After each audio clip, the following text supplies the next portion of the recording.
வணக்கம் வள்ளல் மீடியா நேயர்களே, என் நெஞ்சில் குடியிருக்கும் வள்ளல் மீடியா நேயர்களே. என் நெஞ்சில் வந்து குடியிருக்கக்கூடாதா? எல்லார் நெஞ்சிலையும் இடம் இருக்குது. அதில் வந்து பார்த்தீங்கன்னா வந்து நெஞ்சில் குடியிருக்கும் வள்ளல் மீடியா நேயர்களே சொல்கிறேன். நீங்கள் தான் தப்பாக எடுத்துக்காதீங்க பாரி. வணக்கம் வணக்கம். சப்ஸ்கிரைப் பண்ணிருங்கன்னு சொல்லியிருக்கேன். ஆமாம், எல்லாருமே வந்து பார்த்தீங்கன்னா சப்ஸ்கிரைப் பண்ணிருங்க. இருக்காதீங்க, சப்ஸ்கிரைபும் பண்ணிருங்க. ஆமாம், சப்ஸ்கிரைப் பண்ணுங்கள். ஹைப் இருந்தால் ஹைப் பண்ணுங்கள். கண்டிப்பாக உங்களுக்கு ஒரு கருத்து இருந்தால் வந்து பக்கத்தில் கூட சொல்லலாம். கொஞ்சம் கமெண்ட் பண்ணிங்கன்னா நம்மளுக்கு உங்களோட மனசில் என்ன இருக்குன்னு வந்து தெரிஞ்சுக்கலாம். ஸோ இப்போ என்னன்னு பார்த்தீங்கன்னா பாரி, எல்லாருக்குமே பிடிச்ச ஒரு ஆயுதம்னு ஒன்று இருக்கும். ஐயோ ஆயுதம் இல்லை, டூல் அப்படின்னு ஒன்று இருக்கும். ஏன் வேலை செய்யறதுக்கு பயன்படுத்து. ஒருத்தருக்கு வந்து மம்முட்டி பிடிக்கும், சில பேர் மோகன்லால் பிடிக்கும். ஆனால் இன்னைக்கு இருக்கு மம்முட்டி. ஆமாம், இன்னைக்கு இருக்கிறது வந்து பார்த்தீங்கன்னா கடப்பாறை அப்படிங்கிறது ரொம்ப ட்ரெண்டிங்கில் இருக்குது. ஆளுக்கு ஒரு கடப்பாறை எடுத்து வந்து பார்த்தீங்கன்னா குத்திக்கிட்டே இருக்காங்க. ஸோ இந்த நேரத்தில் உங்களுக்கு கடப்பாறை பற்றின ஒப்பீனியன் என்ன அப்படின்னு சொல்லுங்க. உங்களுக்கு கடப்பாறை பிடிக்குமா? கடப்பாறை மட்டும் இல்லைன்னா என்ன ஆகும் அப்படிங்கிறத சொல்லுங்க. அதான், அதாவது என்னென்னா மக்களுக்கு ஒன்றும் கான்டெக்ஸ்டே புரியாத அளவுக்கு ஆக்சுவலாக என்னென்னா பேசிக்கலி வந்து இப்போ சீமான் அவர்கள் ஒரு குறிப்பிட்ட மேடையில் ஏறி பேசும்பொழுது, பாரதியாரை புகழ்ந்து பேசும்பொழுது ஒன்று பேசியிருந்தார். அது என்ன பேசியிருந்தார் அப்படின்னா, பிராமண கடப்பாறையை பயன்படுத்தி திராவிட கோட்டையை இடிப்பேன்னு சொல்லி ஒரு பெரிய சர்ச்சையாக மாறி இருந்தது. சரி, அந்த சர்ச்சை இருக்கிற காலகட்டத்திலேயே விஜய் வந்து அதுக்கு பதில் கொடுக்கும் விதமாக வந்து ஈவேரா என்ற கடப்பாறை இரும்பு மனிதர் அப்படி இப்படின்னு சொல்லி அளவுக்கு அதிகமாக புகழாரத்தை வந்து சூட்டியிருக்கிறார். ஸோ இந்த கடப்பாறையை வச்சு ஒரு அரசியல் என்பது நடந்து கொண்டே இருக்கிறது. கடப்பாறை கேட்குறவன் கேனையாக இருந்தால் எல்லாரும் ஆளாளுக்கு என்ன கடப்பாரம்பிங்களா அப்படின்னு சொல்லிட்டு அது கத்திக்கிட்டு கிடக்குது. ஸோ இதுதான் இங்கே விஷயம். ஸோ இதை வச்சு என்ன அப்படின்னா, நம்ம கமெண்ட் செக்ஷன்லேயே நிறைய பேர் என்கிட்ட கேட்டுட்டு இருந்தது, நம்ம எப்பவுமே வந்து அடுத்து என்ன பேசணும்னு எதிர்பார்க்குறாங்கன்னு பார்ப்போம். சில விஷயங்கள் நம்ம பேசாமல் கடந்து போகலான்னு பார்த்தாலும் கூட இல்லை அதை பற்றி நீங்கள் கருத்து சொல்லுங்கன்னு சொல்லி நம்ம கமெண்ட் செக்ஷனில் கேட்குறீங்க. அப்படி பல கமெண்ட்டுகள் வந்து நாம் தமிழர் ஒருங்கிணைப்பாளர் சீமான் அவர்கள் ஆர்எஸ்எஸ் உடைய ஒரு கிளை அமைப்புடைய மேடையில் பாரதியாரை புகழ்ந்து பேசுகிறாரு. அது பற்றி அவங்க பார்வை என்ன, கருத்து என்ன அப்படின்னு சொல்லி கேட்டிருந்தாங்க. இது ஒன்று அதுக்கு கடந்து போனோம். ஏன்னா இவங்களுக்கு பாசிட்டிவாக பேசினாலும் பிடிக்கல, நெகட்டிவாக பேசினாலும் பிடிக்கல, இவங்களுக்கு எப்படி பேசுறதுன்னு நமக்கு தெரியல. அதனால் நம்ம பேசுறது பிடிக்கல, அதனால் நம்ம கடந்து போனோம். பட் ஆனால் அது பேசுங்கன்ட்டு கரெக்டாக இப்போ வந்து பார்க்குறோம், இதை வச்சு ஒரு அரசியல் நகர்ந்துக்கிட்டே போயிட்டுருக்கு.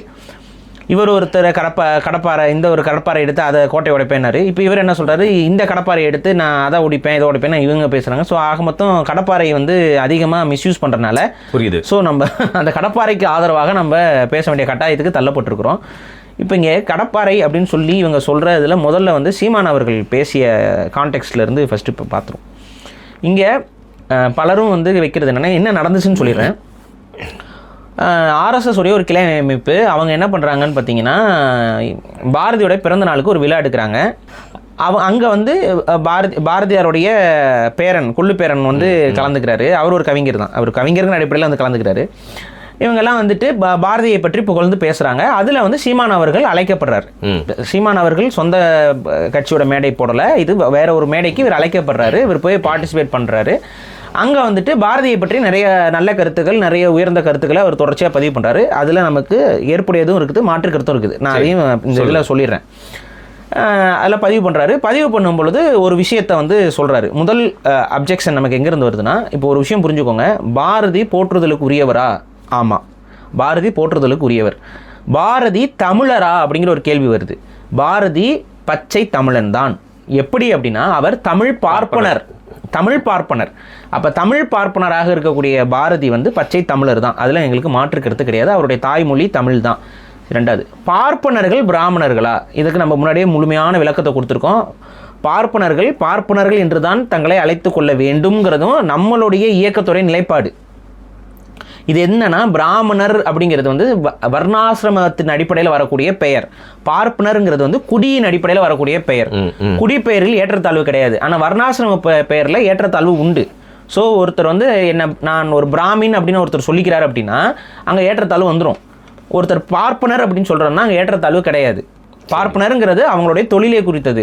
ஓலைச்சுவடிகளை பார்த்து எழுதியவர்கள், நகல் எடுத்தவர்கள்ங்கிற அடிப்படையில், பார்த்து எழுதுபவர்கள்ங்கிற அடிப்படையில் அவங்களுக்கு வந்து பார்ப்பனர் அப்படிங்கிற பெயர் வருது.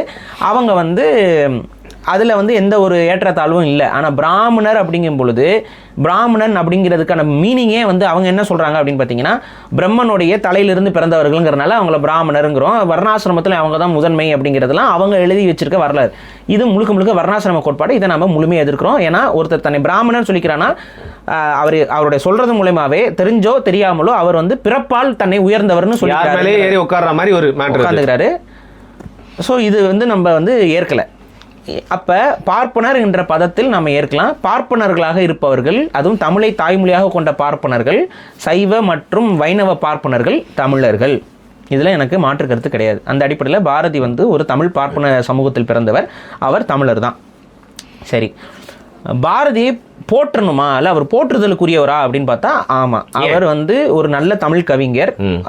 தமிழ் மொழிக்கு அவருடைய தொண்டு வந்து அளப்பெரியது. விடுதலை போராட்டத்திற்கு அந்த காலகட்டத்தில் விடுதலைக்கான கவிதைகளும் அந்த இதில் மக்களை உணர்வுபடுத்தும் விதமான கவிதைகளும் நீங்கள் இன்னைக்கு இருக்கிற பார்வையிலிருந்து அன்றைக்கி பார்க்கக்கூடாது. இன்றைக்கி வந்து எழுதுறதுல என்னங்க பெரிய விஷயம் அப்படின்னு நினைப்பீங்க. ஆனால் அன்றைக்கி வந்து இந்த பாப்புலர் மீடியாங்கிறது என்ன, ரிட்டன் தான், எழுத்து தான் வந்து ஒரு பாப்புலரான ஒரு மீடியா. இப்போ பாரதியோடைய எழுத்துக்கள் வந்து பாமரர்களை போய் சேர்ந்ததா இல்லையாங்கிறது நமக்கு தெரியாது. ஆனால் பாரதியின் எழுத்துக்கள் கற்றறிந்த மனிதர்களிடம் ஒரு விடுதலை உணர்வை ஊட்டியதா, ஒரு பெரிய அளவு அது வந்து அவருடைய பங்களிப்புங்கிறது எழுத்து பிரிவில் உண்டு. அந்த அடிப்படையில் பாரதி தமிழுக்கு கிடைத்த ஒரு பெரும் பொக்கிஷம். அந்த அடிப்படையில் பாரதியை நமது முன்னோராக, நமது வழிகாட்டியாக, தமிழ் மொழியின் மீது அவர் கொண்ட பாசத்தின் அடிப்படையில் அவரை நம்ம புகழ்வதில், அவருடைய புலமையின் அடிப்படையில் அவரை நம்ம புகழ்வதில் எந்த விதமான பிரச்சனையும் இல்லை. அவரோட கான்ட்ரிபியூஷனுக்கு அவருக்கு கொடுத்தே ஆகணும். அவருக்கான ஒரு நீங்காத இடம் உண்டு. அதே பாரதியுடைய அந்த கவிதைகளால் ஈர்க்கப்பட்டதால் தான் பாரதிதாசன் தமிழ் தேசிய சிந்தனை கொண்டவர். தமிழ் தேசிய சிந்தனை கொண்ட பாரதிதாசன் கூட தன்னுடைய பெயரை பாரதிதாசன் ஏன் பேர் வச்சுக்கிறாரு, பாரதியில் இருக்கக்கூடிய ஈர்ப்பு தான்.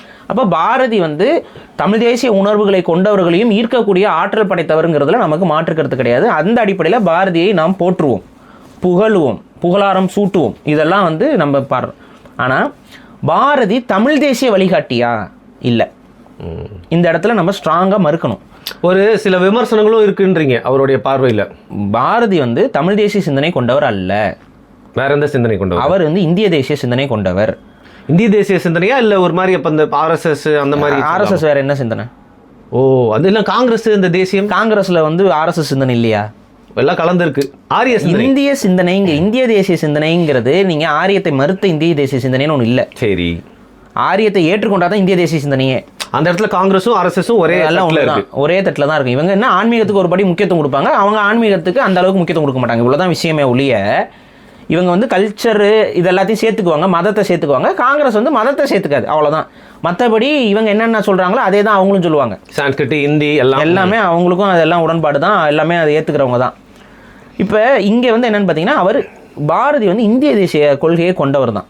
இந்த அடிப்படையில் நம்ம பார்க்கும் பொழுது சீமான் அவர்களுடைய பேச்சில் சில முரண்பட்ட கருத்துக்கள் நமக்கு இருக்குது.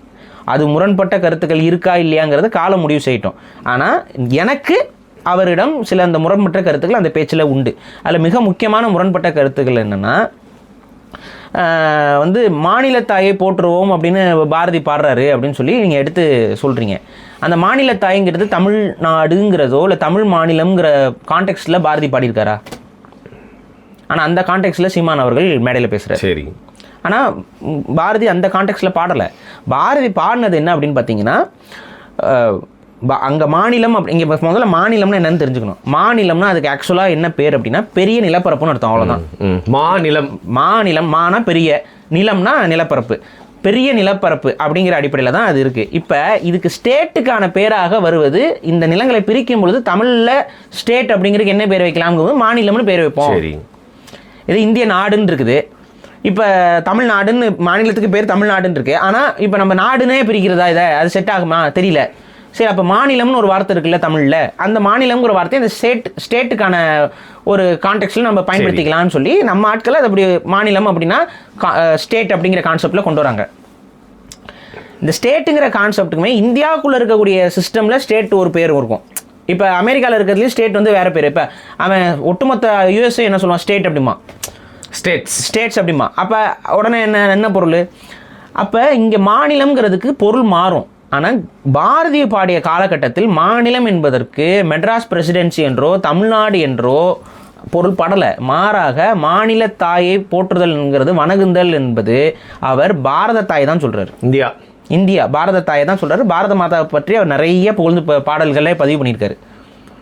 அப்போ அதை வந்து தமிழ் தேசியத்தை தான் அவர் சொல்கிறாருங்கிற மாதிரி ஒரு பொருளில் நம்ம புரிஞ்சுக்கிறதுங்கிறது வந்து நம்மளுடைய பிழையாக தான் நான் பார்க்குறேன். சரி, இன்னொன்று பல இடங்களில் பாரதி வந்து தமிழுக்கு முக்கியத்துவம் கொடுத்து பேசியிருந்தாலும் அவருடைய உளவியலில் அன்றைய புரிதலில் அவருடைய புரிதல் என்னன்னு நம்ம பார்க்கணும். அதில் மிக முக்கியமாக இப்போ எடுத்துக்காட்டுக்கு சொல்கிறேன், பாரதி அவருடைய புரிதல் என்ன அப்படிங்கிறத நீங்கள் புரிஞ்சுக்கணும். இதற்காக வந்து பாரதி விமர்சிக்கணுமாங்கிறத நான் கரெக்டாக சொல்கிறேன். அகத்தியரை வந்து பாரதி வந்து சொல்கிறாரு, அகத்தியரை ஆரிய முனிவருங்கிறார், வடக்குலேருந்து வந்தவருங்கிறார், ஆரிய முனிவர் அப்படிங்கிறார். இப்போ தொல்காப்பியத்திலேயே அகத்தியத்தை பற்றி குறிப்புண்டு. அகத்தியம் தான் தொல்காப்பியத்துக்கும் மூத்த இலக்கணம். சரி, தொல்காப்பியம் நமக்கு கிடைச்சிருச்சு, அகத்தியம் நமக்கு கிடைக்கல, இன்னும் கிடைக்கல இல்லை அழிஞ்சிருச்சு. அது இருந்ததுக்கு உண்டான சான்றுகள் இருக்கு. அதான் தொல்காப்பியரே சொல்றாரு, அகத்தியம்ங்கிறத வந்து அவர் பதிவு பண்றாரு. அப்ப அகத்தியம்ங்கிற ஒரு இலக்கண நூல் என்பது தமிழுக்கு இருந்தது, அது தொல்காப்பியத்திற்கும் முந்தியதுங்கிறது நமக்கு நல்லா தெரியுது. அப்போ அது மட்டும் இல்லாமல் பல சங்க இலக்கியங்களில் வந்து அகத்தியருங்கிற முனிவர் வந்து இங்கே வந்து நமக்கு வந்து கிராமர் இதெல்லாம் பண்ணார் போனாருங்கிறது அந்த விஷயம்லாம் இருக்குது. இப்போ இந்த அகத்தியர் வந்து தமிழரா இல்லை பிறமொழியாளரா அப்படிங்கிற ஒரு விஷயத்தில் அகத்தியரை அகஸ்தியர் அப்படின்னு சொல்லி சான்ஸ்கிரிட் உரிமை கொண்டாடுது. இங்கே இருந்த முக்கியமான அடையாளங்கள் எல்லாத்தையும் பலவை உரிமை கொண்டாடப்படுவது போல அகத்தியரும் அகஸ்தியருங்கிற பேரில் உரிமை கொண்டாடப்படுகிறார். இப்போ இங்கே என்ன பிரச்சனை அப்படின்னு பார்த்தீங்கன்னா, இங்கே இன்னொன்றுங்க, அகஸ்தியருங்கிறத தான் நீங்கள் தமிழாக்கம் பண்ணி அகத்தியர்னு மாற்றிட்டீங்கன்னு சில, அதாவது ஒருத்தன் நம்ம பேசினோம்னே கடிச்சு கொதருவானே ஒருத்தன் ஒரு கிறுக்கு பைய, ஒரு பைத்தியக்கார பைய இருக்கான்ல ஒருத்தன், அவன் வருவான் மைக்ரோசிப் போடணும் சீக்கிரம். இப்போ இந்த மாதிரி எனக்கு கிறுக்கு பயல்களுக்கு அவங்க குடுமையை பிடிச்சிட்டே சொல்லணும், என்னன்னா தம்பி இந்த அகஸ்தியர் அப்படிங்கிறீங்களே அதுக்கு மீனிங் என்ன சொல்லு, உன் சான்ஸ்கிரிட்டில் மீனிங் என்ன? மாட்டிக்குவாங்க, வேறு சொல்லுங்க, மாட்டிக்குவாங்க. நீ நடுவில் குஷு விட்டுட்டு அதை வந்து சான்ஸ்கிரிட்னு சொன்னீங்கன்னா எவன்டா வந்து ஏற்றுக்கிறது? அகத்தியர் அப்படின்னா என்னன்னா, அகம்னா என்ன? அகம் புறம். அதாங்க அகம்னா என்ன? இன்சைட். தீனா என்ன? தீ நெருப்பு. அகம்ங்கிறது தமிழ் வார்த்தையா? தீங்கிறது தமிழ் வார்த்தையா? இது ரெண்டும் சேர்றது அகத்தியர். அது ரெண்டும் சேர்ந்தா அகத்தியர்னு உங்களுக்கு புரியுது. இது ரெண்டும் சேர்ந்தா என்ன? தீங்கிறது என்ன? ஹீட். அகத்தினா என்ன? உள்ள இருக்கிற ஹீட். உள்ள இருக்க ஹீட் என்ன? அதாங்க உயிர். நீங்க செத்துட்டா என்ன ஆகும்? கோல்ட் ஆயிரும், உடம்பு ஜில்லுன்னு ஆயிரும். அப்போ உடம்புக்குள்ள ஒரு நெருப்பு எரியுதுங்கிறது தான் அன்றைய காலகட்ட மனிதர்களுடைய புரிதல். அது பேர் தான் அகத்தி. இதுதான் அகஸ்தி அப்படின்னு சொல்லிட்டு நீங்க வந்து மாத்துறது. இந்த அகஸ்தியை தான் இன்னும் கால ஓட்டத்தில் அந்த அகத்தையும் தூக்கி போட்டு சக்தின்னு மாத்தினது. உனக்குலாம் சக்தி இருக்கானா என்ன பொருள்? சக்தி. அகத்தி தான் அகஸ்தி, சக்தி. புரியுதா? எப்படி உருட்டிட்டு போறீங்கன்னு தெரியுதா? தமிழ் வார்த்தையை மர்டர் பண்ணி அந்த மர்டர்லேருந்து எப்படி நான் சொன்ன கோவத்தில் ஏதாவது சொல்லிட போகிறேன், டைசெக்ட் பண்ணி ஒரு புதுசாக ஒரு மொழியை உருவாக்கி வச்சுக்கிட்டு கேட்டால் வந்து சான்ஸ்கிரிட் மூத்ததுன்ட்டு அலையிறது. இந்த இப்போ எதுக்கு சொல்கிறேன்னா, இது வரும் நம்ம அகத்தியர் அப்படின்னா அகஸ்தியரை வந்து இவங்க வந்து இஷ்ட தூக்கிட்டு அகத்தினா பொருளே வராது. அவன் அகஸ்தியருக்கு தமிழ் அகத்தியருக்கு பொருள் வருது. உயிரோட்டம் கொண்டவர், உயிர் உள்ளவர், அகத்தில் எரியக்கூடிய நெருப்பு போன்றவர், இதுதான். அதான் அகத்தியர். அது அந்த பேருக்கு தமிழ் பேர். அது அகத்தியம், அகத்தியருங்கிறது அது தூய தமிழ் வார்த்தை. அது மட்டும் இல்லாமல் நீங்கள் சொல்லிக்கிங்க வடக்கில் வந்தால் தமிழ்நாட்டில் வடக்குல இருந்து வந்தவர். அதுதான் தமிழ்நாட்டில் வடக்கு. அன்னைக்கு வந்து பார்த்தீங்கன்னா எல்லை நமக்கு அதிகங்க, பெங்களூர்லாம் தாண்டி போகும். ஆமாம், அதனால் வந்து நம்ம சொல்லுங்க வடவேங்கடம்ங்கிறதே எது வடவேங்கடம்? வேங்கடம்ங்கிறது நமக்கு தெரியுது. வடவேங்கடம்ங்கிறது என்னன்னு நமக்கு இன்னும் ஒரு கன்ஃபியூஷன். சிலர் இமயம்ங்கிறாங்க, சிலர் ஒன்றும் சொல்கிறாங்க, அதெல்லாம் தெரியாது நமக்கு. ஸோ நம்மளுடைய நிலப்பரப்பு இன்றைக்கி இருக்க நிலப்பரப்பு வச்சு மட்டுமே பார்க்கக்கூடாது. அன்றைக்கி இருந்த நிலப்பரப்பில் நம்ம மக்கள் என்ன புரிதல் இருந்தாங்கன்னு நமக்கு தெரியாது. எது வடக்கு அப்படிங்கிறது அதுவும் வந்து இப்போ கன்னியாகுமரிக்காரனுக்கு சென்னை வடக்கு. அதுக்காக நீங்கள் வடக்கனா என்னங்க இப்படி சொல்லிட்டீங்க? எங்கள் ஊர் மெட்ராஸ்ன்னு சண்டைக்கு போக மாட்டீங்க, அதுக்கு நாங்கள் தானே அட்ரஸ்ம்பீங்கல்ல. அதான் நான் சொல்கிறேன். பேசிக்கலி நான் தூத்துக்குடி. அது நீங்கள் தூத்துக்குடியிலேருந்து இங்கே இருந்தாலும் அவனுக்கு நான் வடக்காச்சே. எப்படி இருந்தாலும் வடக்கு தான் அப்படின்னு. ரைட்டு. அது கன்னியாகுமரி ஸ்லாங்கில் வடக்கு தான் அப்படின்னு நமக்கு அது வராது. ஆனால் இப்போ மார்த்தாண்ட ஸ்லாங் இதெல்லாம் நமக்கு திண்டுக்கல் ஸ்லாங் தான். வந்தாப்புல போனாப்புலன்னு பேசிக்கிட்டு போவோம். இப்போ இங்கே என்னன்னா, இதை வந்து முதல்ல புரிஞ்சுக்கணும். அப்போ இந்த அகத்தியருங்கிறவர் தமிழர் தான். ஆனால் அன்னைக்கு இருந்த பிராமணர்களுடைய புரிதல் என்னன்னா, அகத்தியருங்கிறது ஆரிய முனிவர். இந்த பிராமண மேலாதிக்க சிந்தனை கொண்டவர்கள் எல்லாருமே அப்படிதான் அதை வந்து உருவாக்குனாங்க. அவ்வளவு மூளை இருக்கவங்களுக்கு இருக்க வாய்ப்பே இல்லைங்க, வடக்குல இருந்தாங்க வந்திருப்பாங்க அப்படின்னு. அதுதான் அந்த கான்செப்ட்ல ஒரு வடவர் அவர் வந்து சான்ஸ்கிரிட்டை வந்து உருவாக்குனாரு அப்படின்னு அவங்க என்னென்ன இஷ்டத்துக்கு கதையை கட்டி தமிழ் மொழிக்கு ஒரு மூத்த அகத்தியம்னு ஒரு இப்போ அகத்தியம்ங்கிறது இருக்குங்கிறது நமக்கு தெரியுது. ஸோ அதை எப்படியாவது இது பண்ணணும், லூட் அடிக்கணுங்கிறனால சான்ஸ்கிரிட்டுக்கு வந்து அகத்தியர் வந்து சான்ஸ்கிரிட்டை உருவாக்குனாரு, அதே போல் தமிழையும் உருவாக்குனாரு அப்படின்னு சொல்லி. அதுவும் சான்ஸ்கிரிட்டை ஃபஸ்ட்டு அவர் ஆரியர், அவர் சான்ஸ்கிரிட்டை பேசுகிறவர், சமஸ்கிருத மொழியை கொண்டவர். இந்த புரிதல் வந்து அவங்களுக்கு இருந்தது. சான்ஸ்கிரிட்டுங்கிறது தேவ பாஷை, மனிதர்கள் பேசிய பாஷை அல்ல, தெய்வங்கள் பேசக்கூடிய பாஷை. அதுதான் அவங்களுடைய புரிதல். இந்த புரிதல்லாம் பாரதியாருக்கு இருந்துச்சானா இருந்துச்சு. அப்படியே அதை நம்பினார், அவங்களோட பார்வையை அப்படியே நம்பினாரு. இதை நாம ஏற்க முடியாது, இதை நம்ம எதிர்த்து தான் தீரணும். அதன் மாதிரியான பாடல்கள் நிறைய எழுதியும் இருக்காரு. சமஸ்கிருதம் மாதிரியே தமிழும் சிறந்து விளங்கணும் அப்படிங்கிற மாதிரி. அதாவது சமஸ்கிருதத்தில் இருந்து தமிழ் வந்ததால் தமிழும் சிறப்புடையதுன்னு அவர் எழுதுறாரு, அந்த கான்டெக்ட்லயே எழுதுறாரு. நேத்தி ஒரு இது பார்த்த ஒரு தாத்தா, கன்னடம் தான் வந்து பார்த்தீங்கன்னா வந்து ஓல்டஸ்ட் லாங்குவேஜ், ஃபர்ஸ்ட் சான்ஸ்கிரிட்டா, செகண்ட் ஜெர்மனா, தேர்டு கன்னடம், அது சொல்லிட்டு இருந்தாங்க. நம்ம அவங்க மொழியை எதுவும் சிறுமைப்படுத்தலை, பட் இந்த மாதிரி தவறான தகவல்கள் நிறைய பேர் பரப்புறாங்க. அதுதான் நம்ம என்ன பண்ணுறது. யானை வந்து சிறிய உயிரினம், எறும்பு தான் உலகத்திலே பெரிய உயிரினம். நாளைக்கு எவனா அதை பேசினாலும் பேசுவாங்க. எப்படி தாங்க என்னடா மலுமட்டியாட்டம் பேசுகிறீங்கன்னா அந்த மாதிரி தான். சரி விடுங்க, ஓன் மொழி தாய்மொழி என்னமோ இருந்துட்டு போகுது. அதுக்காக வந்து ஒரு ஆய்வுனா ஆய்வாக பார்க்கணும், ஒரு உண்மைனா எது உண்மையோ அதை தான் பார்க்கணும். அந்த அடிப்படையில் அகத்தியர் தமிழர் தான். ஆனால் அகத்தியரை வடவராக திருடி கொண்டு அவர் வடக்குலேருந்து வந்தார், இதிலேருந்து வந்தார், மார்ஸ்லேருந்து வந்தாருன்னு நீ கதையை கட்டிவிட்டு அந்த கதையில் வந்துட்டு சமஸ்கிருதம் தான் மூத்தது, தமிழ் பின்னாடி வந்ததுங்கிற அந்த ஒரு கதை இருக்குல்ல, அந்த கதையை பாரதியார் அப்படியே நம்பினார், அப்படியே எழுதியும் இருக்கார், பல பாடல்களில் அதை வெளிப்படுத்தியிருக்கார். இது தமிழுக்கு செய்கிற என்ன தொண்டு இல்லை, இது பிரச்சனை தான். அது அவருடைய புரிதல் தவறானது. அவருக்கு புலமை இருந்துச்சு, புரிதல் இல்லை அவருடைய. ஒருவேளை அவர் அன்னைக்கு அந்த ஆய்வுகளை படிச்சிருப்பாரா, லிங்குவிஸ்டிக் இதெல்லாம் வந்து அன்னைக்கு வந்து அவ்வளோலாம் இல்லை. இன்றைக்கி நம்ம பேசுகிற அளவுக்கு லிங்குவிஸ்டிக் பேஸ்டான ஆய்வுகள் எவிடன்ஸ்லாம் அன்றைக்கி அவர் காலகட்டத்தில் இருந்துச்சா இல்லையாங்கிறது நமக்கு தெரியல. வெள்ளையர்கள் தான் அதெல்லாம் பண்ணிட்டு இருந்தாங்க. வெள்ளையர்களை பண்ணும்போது ஆட்டோமேட்டிக்காக அதை எதிர்க்கணுங்கிற ஒரு உளவியல் வந்து பலருக்கும் இருந்ததுனால அதெல்லாம் காதலும் கூட வாங்கிக்காம கூட சில பேர் இருந்தாங்க. அதனால் இன்றைக்கி வந்து நமக்கு தெளிவாக தெரியுது. அப்போ இந்த ஸ்டாண்ட் ஆஃப் பாரதியை வந்து நம்ம எதிர்க்கணுமானால் ஆமாம் எதிர்த்து தான் தீரணும். ஒரு தமிழ் தேசியவாதி இதை எப்படி நான் ஏற்றுக்க முடியும்? இதை ஏற்றுக்க முடியாது. ஸோ பாரதிங்கிற ஒரு மனிதனை, அவரிடம் இருக்கக்கூடிய நல்ல விஷயங்களை நம்ம மக்கள்கிட்ட கொண்டு போய் சேர்க்குறோம். அவரோட புலமையை, அவருடைய விடுதலை வேட்கையை, அவருடைய கவித்துவ நடையை, தமிழ் மொழிக்கு அவர் செய்த தொண்டை நம்ம மக்கள்கிட்ட கொண்டு போய் சேர்க்குறோம். அட் த சேம் டைம் அவருடைய சில பிழைகளை இது தவறுன்னு சொல்லி ஒதுக்குறோம். இது தவறு. ஸோ இதுதான் பாரதியை திறனாய்வு செய்தல். எல்லா தலைவர்களையும் நீங்கள் எப்படி தான் பண்ணுவீங்க? எல்லா தலைவரையும் நான் இப்படி தான் பார்க்குறேன், காமராஜரையும் இப்படி தான் பார்க்குறேன். இப்போ காமராஜரை நான் போட்டுறேன், வணங்குதலுக்கு உரியவருங்கிறேன். ஆனால் காமராஜருடைய பல செயல் திட்டங்கள் வந்து தமிழ் தேசியத்துக்கு எதிரான போக்கு கொண்டது. நம்ம அதனால் காமராஜரை முழுமையாக நான் ஏற்பேனா? கண்டிப்பாக மாட்டேன். காமராஜருடைய ஒழுக்கத்துக்கு, காமராஜருடைய நட்பண்புக்கு, எளிமைக்கு, உண்மைத்தன்மைக்கு, எந்தவித லஞ்ச ஊழல் இல்லாத ஒரு நேர்மைக்கு, இதற்கெல்லாம் காமராஜரை ஒரு ஐக்கானா நம்ம ஏற்றுக்கொள்வதில் எந்த பிரச்சனையும் கிடையாது. ஆனால் காமராஜரை தமிழ் தேசிய ஐக்கானா நம்ம ஏற்றுக்க முடியாது. ஏன்னா அவர் வந்து இந்திய தேசிய சிந்தனை கொண்டவருங்கும் பொழுது அவருடைய சிந்தனை, அவருடைய பார்வை தமிழ் தேசியத்துக்கு பெரிய பின்னடைவுகள், அவருடைய மொழிக் கொள்கையாக இருக்கட்டும், இதெல்லாம் பின்னடைவு தான். நமக்கு அதை ஏற்க முடியாது. அதுக்காக கண்டவனும் பத்திரிகையாளன்ற பேரில் அவரை வந்து சிறுமைப்படுத்தணும், அதுக்கும் சும்மா இருக்க முடியாது. சிறுமைப்படுத்துறது நீங்கள் என்ன, விமர்சனத்துக்கு அப்பாற்பட்டவர் யாரும் கிடையாது. விமர்சனமாக இருக்கணும், வன்மமாக இருக்கக்கூடாது. நம்ம எப்போவுமே நம்ம விமர்சனத்தை விமர்சனமாக தான் வைக்கிறோம். ஆனால் இன்றைக்கி இருக்கிற இந்த குட்டி பசங்களுக்கு வந்து அது புரியாது. நம்ம விமர்சனமாக தான் சொல்கிறோம். ஏன் நம்ம சொல்கிறோம் அப்படின்னா, இந்த விஷயங்களும் மக்களுக்கு தெரியணும். பாரதியோட பாசிட்டிவ்ஸ் இருக்குது, பாரதியோட சில நெகட்டிவ்ஸ் சில தான். பாரதிக்கிட்ட அவ்வளோ நெகட்டிவ்லாம் ஒன்றும் இல்லை, சில நெகட்டிவ் தான்.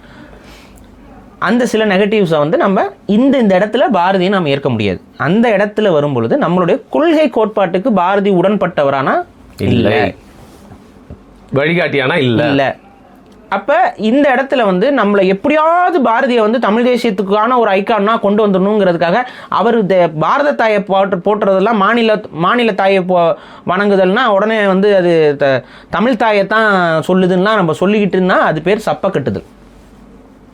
சப்பக்கட்டுதல் பாரதியோட பல பாடல்கள் எடுத்து நம்ம பேச ஆரம்பித்தோம் அப்படின்னா அது வேறு மாதிரி போயிடும் டிபேட்டு. இப்போ என்னென்னா திராவிடம் அதை எடுக்கும். புரியுதா நான் சொல்கிறது?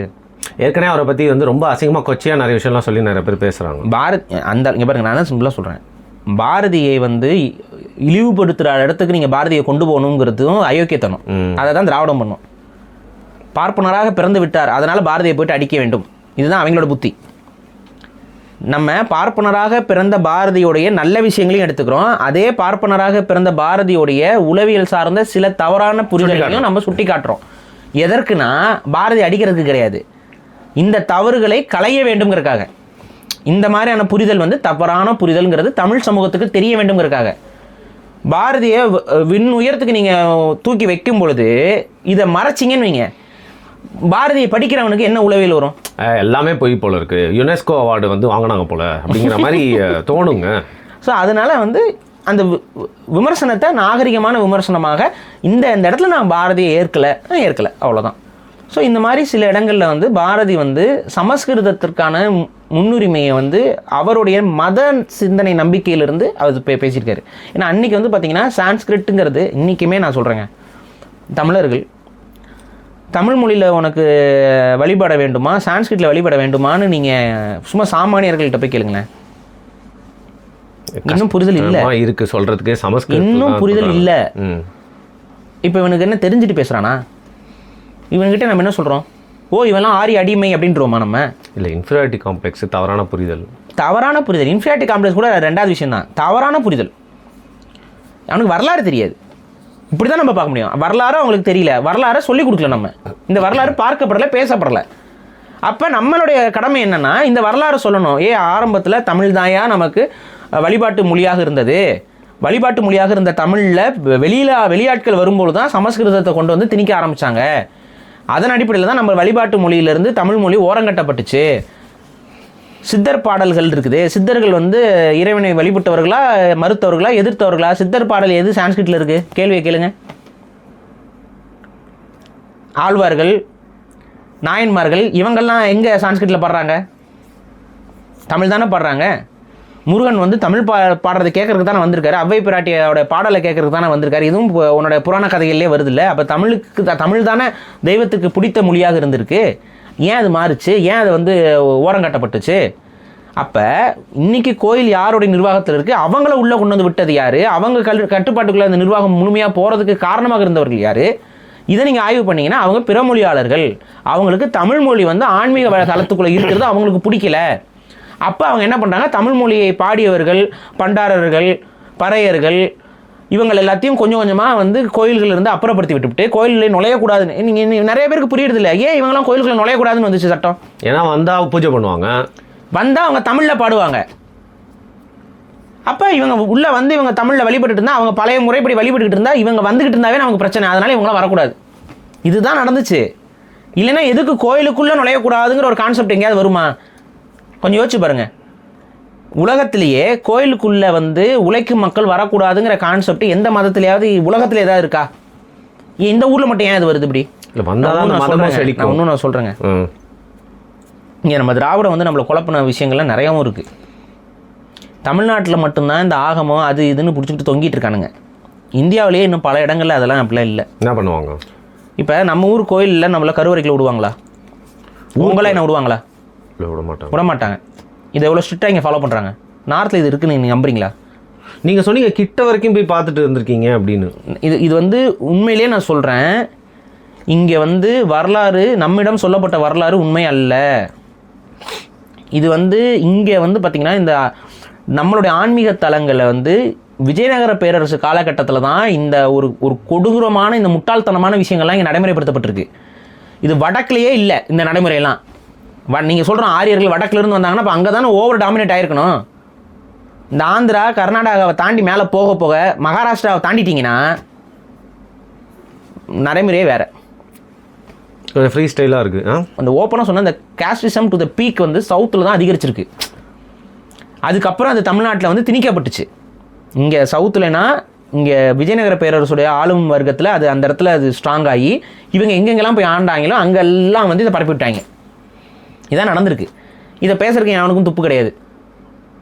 இதெல்லாம் எதுக்கு சொல்கிறேன்னா, இங்கே திராவிடம் என்பது எந்த அளவுக்கு நம்மளை குழப்பி வச்சுருக்குங்கிறத பார்க்கணும். இவன் செஞ்ச தப்பு எல்லாத்தையும் இவன் செஞ்ச தப்புன்னு ஒத்துக்கல. இப்போ நான் கேட்குறேன், ஒரு அரசன் ரொம்ப நேர்மையாளனாக இருந்தானா, என்னையா நான் கட்டுற கோயிலில் நீ எப்படியா வந்து அனுமதி இல்லாமல் மக்களை எப்படி நீ உள்ளே விட மாட்டேங்கிற?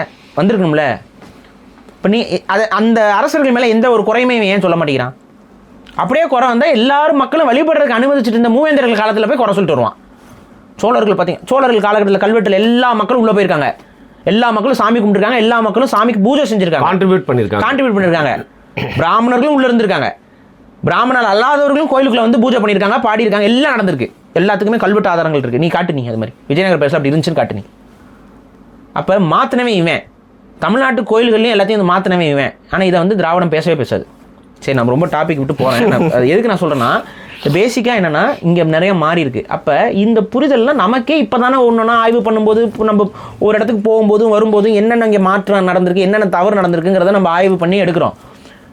பாரதி காலகட்டத்தில் இந்த அளவுக்கு நமக்கு இன்றைக்கி இருக்கிற இணையதளம் இல்லை, இந்த அளவுக்கு வந்து நம்மக்கிட்ட இருக்கிற அந்த புரிதல் கிடையாது. அவரை பொறுத்த வரைக்கும் சமூகங்களுக்குள்ள சாதிகளுக்குள்ள பெருமைகள் இல்லையடி பாப்பான்னு எழுதுறாரு.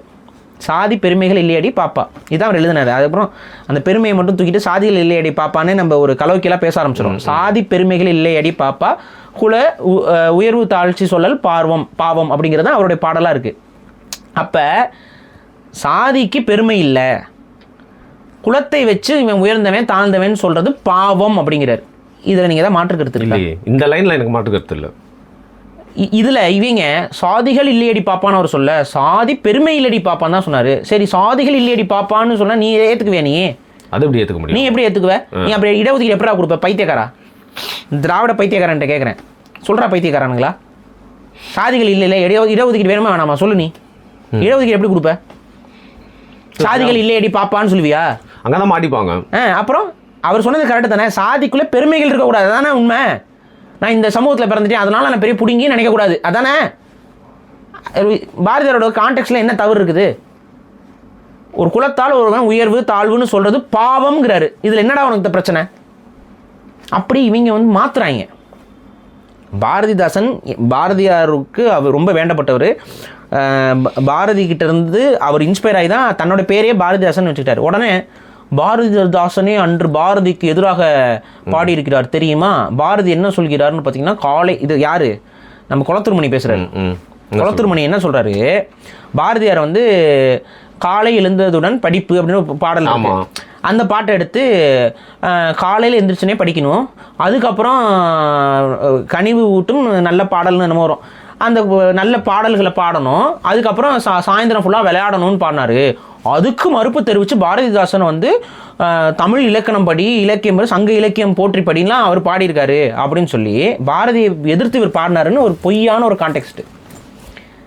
பாரதிதாசன் பாடினது உண்மை, தமிழ் படிக்கணும், தமிழ் சங்க இலக்கியங்கள் படிக்கணும், சங்க இலக்கியங்கள்லாம் எடுத்து படிக்கணும், தினம் தினம் படிக்கணும் அப்படின்லாம் வந்து அவர் எழுதியிருக்காரு. அந்த தினம் தினம் படிக்கணும்னு எழுதினார்ல, யாருக்கு எதிராக எழுதினார் தெரியுமா? ஈவேராக்கு எதிராக எழுதினார். இது அவரே மென்ஷன் பண்ணியிருக்காரு.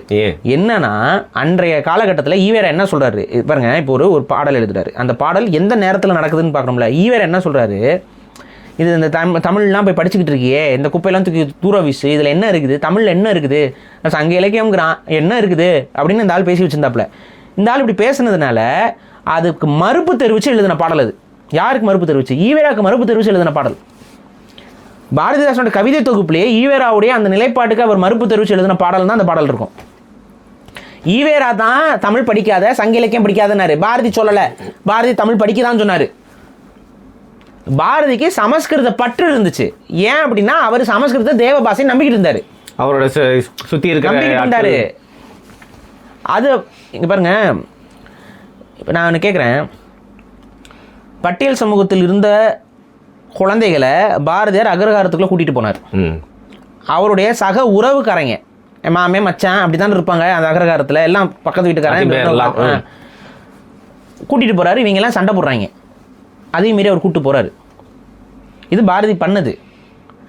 தன்னுடைய பெண்ணுக்கே வந்து வேறு சமூகத்திலிருந்து சாதி மறுப்பு திருமணம் செய்வேன்னு சொல்லி பாரதியார் வந்து பிரச்சனை பண்ண, அவருடைய மனைவி வந்து பாரதிக்கு தெரிஞ்சிடக்கூடாதுன்னு சொல்லி போய் தான் அவங்க இதில் திருமணம் பண்ணுறாங்க. புரியுதா? ஸோ பாரதி வந்து விடாப்படியாக இருந்தார், கடைசி வரைக்கும் ஏழையாக ஏழ்மையாக இருந்தார். பணம் சேர்த்துட்டு போல இவனுங்களை மாதிரி சாதி ஒழிப்புன்னு பேசிக்கிட்டு காசு பார்க்கல. அவர் உண்மையாக இருந்தார். உடனே வந்துட்டு அவர் பாண்டிச்சேரிக்கு போயிட்டாரு, பயந்து போயிட்டாரு, பாண்டிச்சேரிக்கு போனவர் வரவே இல்லை, அவர் என்ன எதிர்பார்த்தாருன்னா எழுதணும் தொடர்ச்சியாக. அதை எங்கே செய்ய முடியுமோ அங்கே தானே அவர் போய் பண்ண முடியும். இல்லை, அவர் கத்தியத்து சண்டை போடுறதில்ல, பேனாவில் எழுதுறவர், அதான் அவரோட பாட்டு. அவரோட இது என்னன்னா, விடுதலை போராட்டத்திற்கு நம்மளால முடிஞ்ச இதை செய்யணும். செய்யறதுக்கு அவர் என்ன வழின்னு பார்த்துட்டு பாண்டிச்சேரி போயிட்டு உட்காந்துட்டு, அங்கே பாண்டிச்சேரியில் இருந்தானா இவங்களால நம்மளை கைது பண்ண முடியாதுன்னு சொல்லிட்டு அவர் செய்கிறாரு. அதே மாரி திரும்ப கடலூருக்கு எங்கேயோ போகும்போது கைது பண்ணிடுவாங்க அவரை. ஆமாம். ஸோ அதுவும் பல வருஷம் கழிச்சு போவார், கைது பண்ணுவாங்க. பல வருஷம் கழிச்சு போனால் பாரதியை கைது பண்ணுற அளவுக்கு தாண்டா பாரதியோடைய பிரிட்டிஷ் எதிர்ப்பு இருந்துச்சு. இதை மண்டையில் ஏற்றிக்கோ. பாரதி எழுதிக்கிட்டு தான் இருந்தார். கம்பு சுற்றலை, இது சுற்றலை, போய் அடிக்கலை, வெட்டலை, குத்தலை. பாரதி எழுதினார், பேனாவில் இங்கு ஊற்றி எழுதினார். பேனாவில் இங்கு ஊற்றி எழுதின அந்த பாரதி, பாண்டிச்சேரியில் உட்காந்து எழுதின அந்த பாரதி பல வருஷம் கழிச்சு, 13 வருஷமா 14 வருஷமா கழிச்சு தமிழ்நாட்டு எல்லைக்குள்ளே கால் எடுத்து வச்சோன்னே பிரிட்டிஷ் அரசாங்கம் பாரதியை கைது பண்ணுச்சு.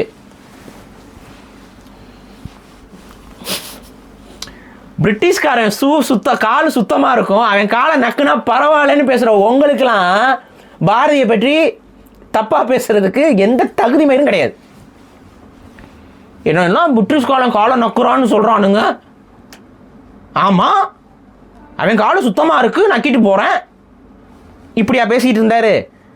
ஏன்னா வெளிப்படையாக ஒத்துக்கிட்டு, சரி பாரதி வந்து இப்போ பிரிட்டிஷ்காரங்களுக்கு எதிராக எழுதியிருக்காரு, ஆதிக்கத்துக்கு எதிராக எழுதியிருக்காரு, நீ எடுத்து காட்டு.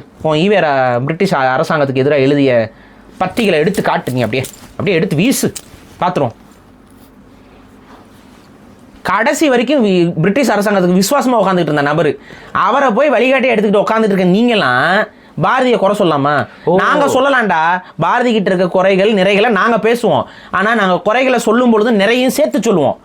ஏன்னா அந்த மனுஷங்கிட்ட நிறைய அதிகமாக இருந்துச்சு, குறை கொஞ்சமாக இருந்துச்சு. உங்ககிட்ட குறைகளோட மூட்டடா, நீங்கள் குறை மூட்டை, நீங்கள் ஒட்டுமொத்த குறைகளோட மூட்டை.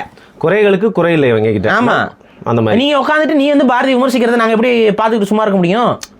இல்லைங்க, இப்போ பாரதியாரை பற்றி ஒரு மேடையில் சீமான் பேசுகிறாரு, அதை நீங்கள் டீகோட் பண்ணி நல்லது கெட்டதுன்னு சொல்கிறீங்க. இந்த பெரிய நல்லது கெட்டது நம்ம சொல்லிட்டோம். சரி, இப்போ சீமான் அவர்கள் பண்ண தவறு என்ன அப்படின்னு பார்த்தா, பாரதியை புகழ்ந்தது சரி, பாரதியை போற்றியது சரி, ஒரு சில உடன்பாடு இல்லாத கருத்துக்கள் அதில் இருந்தாலும் பாரதிக்கு அவர் வந்து ஒரு முன்னுரிமை கொடுத்து பேசியது வரவேற்கத்தக்க ஒரு நிகழ்வு. செஞ்ச இடம் தப்பு. செஞ்ச இடம் தப்பு என்னங்க எப்படி சொல்லிட்டீங்க? ஆமாங்க, ஆர்எஸ்எஸ் மேடைங்க. ஆர்எஸ்எஸ்க்கும் தமிழ் தேசியத்துக்கு என்னங்க சம்பந்தம்? தமிழ் முக்கியமா, சான்ஸ்கிரிட் முக்கியமா? கேட்டிருக்கலாமே. அவங்களோட பார்வை என்ன? ஹிந்தி வந்து படிக்க மாட்டோம்னு நாங்கள் சொல்கிறோம், கேட்டிருக்கலாமே. அவங்களுடைய பார்வை என்னன்னு தேவையான ஒரு சங்கடம் ஏற்படும்ல அந்த மேடையில். கூப்பிட்டுருக்காங்க, அந்த இடத்துல போயிட்டு கூப்பிடுறவங்க பகை. சரி, இங்கே தான் நான் சொல்கிறேன், நாம் தமிழருக்கு நட்பு முரண் எது, பகை முரண் எதுங்கிறத பிரித்து பார்க்க தெரியல இவங்களுக்கு. நம்மளெல்லாம் பகையாக பார்ப்பாங்க. நம்ம நட்பு முரண், அதான் நட்பு முரணுக்கும் பகை முரணுக்கும் அடிப்படையாக வித்தியாசம் தெரியாமல், உனக்கும் எனக்கும் கொள்கை ஒன்று, நடைமுறைகளில் மாற்றுக்கிறது இருக்குது. கொள்கையும் கோட்பாடும் ஒன்று. தமிழ் மூத்தது இனம், தமிழ்நாட்டை தமிழர் ஆளணும், மாற்றுக்கிறது கிடையாது உங்களுக்கு எனக்கும். சில இடங்களில் வேணால் விமர்சனங்கள் இருக்கலாம், என் மீது நீங்கள் விமர்சனம் வைக்கிறதோ அவங்க மேலே விமர்சிக்கிறதோ நம்ம நட்பு முரண். அட் த எண்டு நான் என்ன சொல்லுவேன், ஆமாங்க தமிழ்நாட்டை தமிழன் தாங்க ஆளணுமே. அடித்தாலும் முடிச்சா அண்ணன் தம்பி, அடித்தாலும் முடிச்சாலும் தமிழ்நாடு உரிமையும் நான். அவங்க என்ன சொல்லுவாங்க ஆர்எஸ்எஸ்? தமிழ்நாடுன்னு ஒன்று இல்லவே இல்லை, தமிழ்நாடுன்னு ஒன்று இல்லைங்க. தமிழ் தேசியம்ன்றதே தீவிரவாதம். தமிழ்நாடுன்னே சொல்லக்கூடாதுங்க, தமிழகம்னு சொல்லணுங்க. சொன்னாங்களா இல்லையா? அங்கே போய் மேடையில் ஏறி உட்காந்துக்கிட்டு இருக்கேன். நான் ஏன் இதை நான் சொல்கிறேன்னா, கொஞ்சம் நஞ்சமாடா நான் டார்ச்சர் பண்ணிங்க, கொஞ்சம் நஞ்சமாக டார்ச்சர் பண்ணிங்க. இங்கே நல்லா பாருங்கள், இந்த விமர்சனத்தை பாருங்கள். மாவீரர் தினம், மாவீரர் தினம் எதுக்காக நடத்தப்படுறது? நினைவேந்தல், தமிழர்களுக்கான ஒரு நிகழ்வு. தமிழர்களுக்காக உயிர் துறந்தவர்களுக்கு நம்ம வைக்கக்கூடிய ஒரு நிகழ்வு, காலங்காலமாக தமிழர்கள் செய்கிற ஒரு நிகழ்வு. இந்த மாவீரர் தின நிகழ்வை யார் ஏற்பாடு செய்கிறா? வெற்றிக்குமரன். வெற்றிக்குமரன் யார்? முன்னாள் நாம் தமிழர் நிர்வாகி, நாம் தமிழர் கட்சியில் இருந்த நிர்வாகி. சரி, அவர் என்ன அமைப்பை உருவாக்குறாரு? தமிழர் ஒன்று கூடல் இயக்கம்னு ஒரு இயக்கத்தை ஆரம்பிக்கிறார். அந்த இயக்க சார்பாக என்ன கூப்பிடுறாரு? தமிழர் ஒன்று கூடல்னு ஒரு இயக்கத்தை ஆரம்பித்து, தமிழர் ஒன்று கூடல் இயக்கம்னு ஆரம்பித்து, இந்த தமிழர் ஒன்று கூடல் இயக்கத்தின் சார்பாக நீங்கள் வாங்க, நாங்கள் மாவீரர் தினம் நடத்துகிறோம், நீங்கள் வந்து கலந்துக்கோங்க. நாங்கள் அந்த கூட்டத்தில் வேல்முருகனும் வந்து கலந்துக்கிறார். வேல்முருகனுடைய கட்சி என்ன? தமிழக வாழ்வுரிமை கட்சி. தமிழக வாழ்வுரிமை கட்சி. அவங்களுடைய அடிப்படை சித்தாந்தம்னு என்ன சொல்லிக்கிறாங்க? தமிழ் தேசியம்னு சொல்லுவாங்க. ஆனால் அவங்க திராவிடத்துக்கு இல்லை திமுகவுக்கு ஆதரவாக பயணிக்கிறாங்க. அதை நம்ம விமர்சிக்கிறோம். சரி, இந்த மேடைக்கு நான் போகிறேன். இந்த மேடை மேடை போடுறது யார்? நாம் தமிழர் கட்சியோட முன்னாள் நிர்வாகி தமிழர் ஒன்று கூடல் இயக்கம்னு அவங்க ஆரம்பிக்கிறாங்க. அன்றைய பொழுதில் அவர்கள் அந்த இயக்கத்தால் தான் செயல்பட போகிறோம், தனி இயக்கம்னு சொல்லி தான் நான் கூப்பிட்டாங்க. இன்றைக்கி அவங்க மாறிட்டு நிற்கலாம். ஆனால் அன்றைக்கி கூப்பிடும் பொழுது தனி இயக்கம் நாங்கள் நடத்துகிறோம், தமிழ் தேசிய இயக்கத்தை நாங்கள் உருவாக்க போகிறோம், நீங்கள் வந்து அதுக்கு கலந்துக்கணும் அப்படின்னு சொல்லி தான் என்கிட்ட அழைப்பு விடுக்கப்பட்டுச்சு. அந்த அழைப்பின் பேரில் தான் நான் போகிறேன். அங்கே போய் கலந்துக்கிறேன். அந்த மேடைய பேச்சு நான் இருக்கும், இணையதளத்தில் இருக்கும், போய் பாருங்கள். முழுக்க திமுகவை விமர்சிச்சிருப்பேன். திமுக செய்த துரோகத்தை யாரும் மறந்து விடக்கூடாதுன்னு சொல்லியிருப்பேன். யாரை வச்சுக்கிட்டு சொல்லியிருக்கேன்? வேல்முருகன். அதாவது திமுக கூட பயணிக்கிற வேல்முருகன் வச்சுட்டு சொல்லியிருக்கீங்க. திமுக கூட பயணிக்கக்கூடிய வேல்முருகன் தான் எதிர்த்தாப்புல இருக்காரு, என் பக்கத்தில் தான் உட்காந்துருந்தாரு. அவர் வச்சுக்கிட்டே என்ன சொல்கிறேன்? திமுக செஞ்ச துரோகத்தை மறக்கக்கூடாதுன்னு பேசுகிறேன். இதுதான் மாற்று கருத்தே இருந்தாலும் ஒரு சக தமிழனை மதித்தல். அந்த இடத்துக்கு நம்ம போயிருந்தாலும் அந்த இடங்கிறது வந்து ஒரு தமிழர் மேடை தான், அது திராவிட மேடை கிடையாது. ஆனால் நீங்கள் என்ன சொன்னீங்க?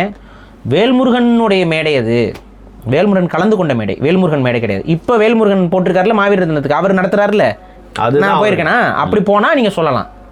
ஆனால் பொதுவாக இருக்கிற ஒரு மேடையில் வேல்முருகன் கலந்து கொண்டாருன்னு சொல்லி கையாமையான்னு குதிச்சு இந்த கூட்டம் குருமூர்த்தியோட போய் உட்காந்துட்டு வரீங்க. விமர்சிக்கணும்னு நினச்சா நான் கடுமையாக விமர்சிச்சிருக்க முடியும். சிரிச்சிட்டு இருந்தேன் நான் உட்காந்து. இப்போ எப்படிடா முட்டு கொடுக்க போகிறாங்கன்னு கொடுத்தானுங்களே, எப்படியோ முட்டு கொடுக்கணும். இதான் நான் சொன்னீங்க, ஒரு இழிவனி லீவ். இதெல்லாம் ஆர்எஸ்எஸ் மேடையில் போய் ஏறுறதுங்கிறது, ஆர்எஸ்எஸோட இயக்க மேடைகளில் போய் ஏறுறதுங்கிறது, இதுதான் உங்களுக்கு வந்து அது இது எப்படின்னா நட்பு முரண் எது பகை முரண் எதுங்கிறத பிரித்து பார்க்க தெரியாத ஒரு கூட்டமாக மாறியாச்சு.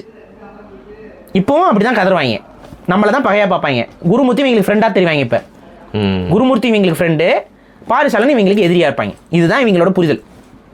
ஆனால் அடுத்த நாள் வந்து சிவனும் முருகனும் இந்துக்கள்னு சொல்லிட்டு இது பண்ணுறீங்க, அவங்களாம் வந்து எங்களோட தமிழ் முன்னோர்கள் அப்படிங்கிற மாதிரி பேசியிருக்காருல்ல. இது அங்கேயே பேசணும்ல, அந்த மேடையில் பேசணும்ல. இப்போ நான் திராவிடத்தை எங்கே எதிர்த்தேன்? அதே மேடையில். நீங்கள் என்னுடைய கருத்துக்கு நான் வந்து உண்மையாக இருந்தேன், உங்கள் கருத்துக்கு நீங்கள் உண்மையாக இருந்திருக்கணும்ல. போட்டு விளாசிருக்க வேண்டாம். ஆர்எஸ்எஸ் சொல்லியிருக்கணும்ல, பாஜக மனித குல எதிரி அப்படின்னு சொல்லியிருக்கணும்ல, அறிவிச்சிருக்கணும்ல, பிரகடனப்படுத்தியிருக்கணும்ல. ஆர்எஸ்எஸ் போட்டு ஒரு 2 விளாசி இருக்கலாம்ல. இப்போ நான் என்ன சொல்றேன், திமுக மேடை இப்போ ஏறிட்டாங்க அப்படின்னு. சரி, எவனாவது சொந்த செலவில் சுனி வச்சுக்குவானா? திமுக காரன் மேடை போட்டிருந்தானா என்னை கூப்பிடுவானா? முதல்ல கூப்பிட விட்டுருப்பாங்களா? கூப்பிடுவாங்களா முதல்ல? இல்லை மைக் ஆஃப் பண்ணியிருப்பாங்க பேச. அவங்க எந்த அளவுக்கு நம்ம வெறுப்பாங்கன்னு உங்களுக்கு நல்லா தெரியும். கூப்பிட்டது வெற்றிக்குமரன் உங்கள் கட்சிக்காரர், உங்கள் கட்சியில் இருந்தவர். எனக்கு தனிப்பட்ட பழக்கம், அவ்வளோதான். அந்த அடிப்படையில் அவர் இயக்கம் ஆரம்பிக்க போகிறாங்க, வாங்கினாரு, போனேன், அவ்வளோதான். நட்பு அடிப்படையில். எந்த கூட்டத்துக்கு? மாவீரர் தின கூட்டத்துக்கு.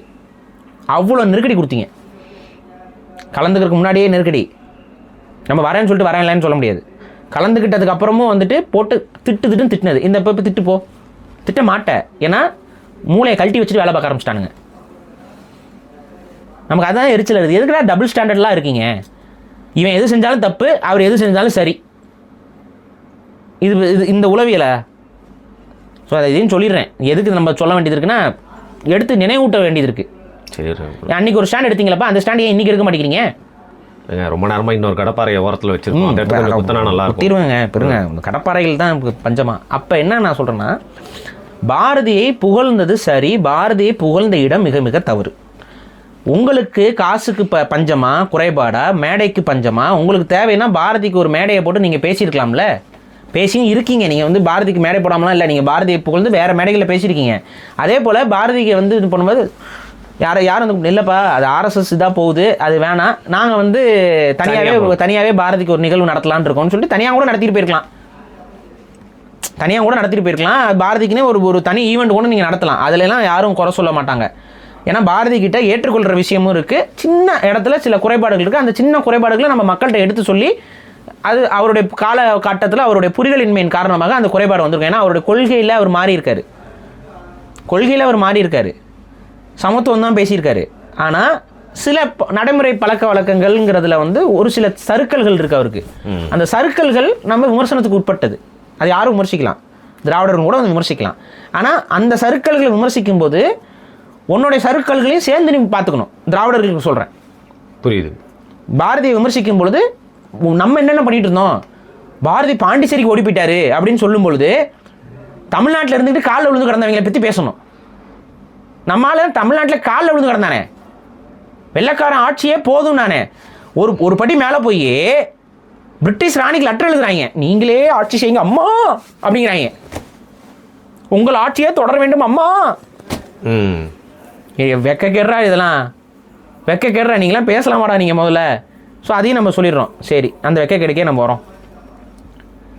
சரி, சீமான் சொல்கிறாரு அதில் இன்னொரு முக்கியமான விஷயம், பிராமண கடப்பாறை வச்சு திராவிடத்தை அடிப்பேன்னு சொன்னது ரொம்ப தப்பு.